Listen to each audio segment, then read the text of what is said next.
Hello friend, जय श्री राम। आज हम लोग रामायण की एक अनसुनी कहानी के बारे में बात करेंगे। इसमें कन्फ्यूज़न रहता है कि माता सीता किसकी पुत्री थी, सीता की माता कौन थी। इसमें एक कहानी है, उसके बारे में हम लोग आज बात करेंगे। क्या सीता मंदोदरी की बेटी थी? इस कहानी को हम लोग सुनते हैं। माता सीता के जन्म को लेकर कई कहानियाँ प्रचलित हैं। कोई कुछ कहानी सुनाता है तो कोई कुछ, इसलिए साफ साफ कहना मुश्किल है कि सीता की माता कौन थी। सीता के जन्म से जुड़ी हम ऐसी ही एक प्रचलित कहानी सुना रहे हैं। एक बार लंकापति रावण के तप से खुश होकर भगवान ब्रह्मा उसे वरदान मांगने को कहते हैं। रावण उनसे अमर होने का वरदान मांगता है। ब्रह्मा जी उसे अमर होने के अलावा कोई दूसरा वरदान मांगने को कहते हैं। रावण वरदान में मांगता है कि मुझे सुर, असुर, पिशाच, नाग, किन्नर या अप्सरा कोई भी मार ना सके। रावण मनुष्य द्वारा ना मारे जाने के बारे में नहीं बोलता है, क्योंकि वह मनुष्य को तिनके के समान समझता था। वरदान पाने के बाद रावण हर तरफ तबाही मचाना शुरू कर देता है।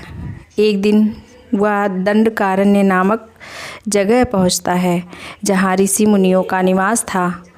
रावण को ऋषि मुनियों को मारना उचित लगा, लेकिन वो उन ऋषि मुनियों के रक्त को एक कमंडल में भरकर साथ ले जाता है।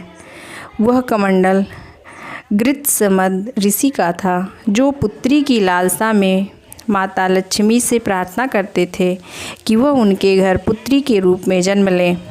इसके लिए गृत्समद ऋषि रोज़ाना पूजा पाठ के दौरान पवित्र मंत्र पढ़कर दूध की कुछ बूंदें कमंडल में डाला करते थे, जिसमें रावण रक्त भरकर अपने साथ ले गया था।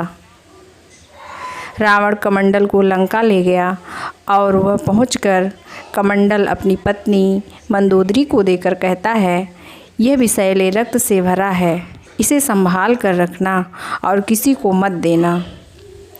कुछ दिन बाद बिहार के लिए रावण किसी पर्वत पर चला जाता है। मंदोदरी को इस तरह रावण का जाना अच्छा नहीं लगता है। वो मृत्यु प्राप्त करने के लिए कमंडल में भरे विष का पान कर लेती हैं। कमंडल के रक्त को पीने के कुछ समय बाद मंदोदरी गर्भवती हो जाती हैं। गर्भवती होने के बाद घबरा जाती हैं कि महल में मौजूद अन्य लोग उनके बारे में क्या सोचेंगे।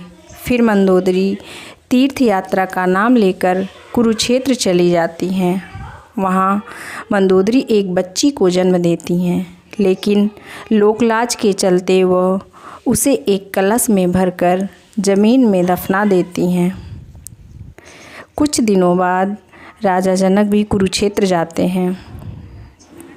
जब वह ज़मीन में हल चलाते हैं तो उन्हें वहाँ कलश मिलता है, जिसमें मंदोदरी ने बच्ची को रखा था।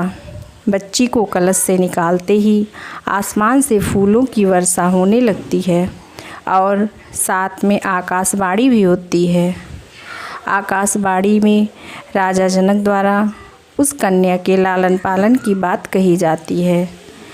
हल के सीट यानी हल के आगे का नुकीला भाग से टकराने की वजह से कलश मिला था, इसलिए राजा जनक ने कन्या का नाम सीता रखा। ये था सीता की माता का रहस्य। ऐसी ही कहानी सुनने के लिए हमारे चैनल को लाइक एवं सब्सक्राइब ज़रूर करें। जय श्री राम फ्रेंड्स।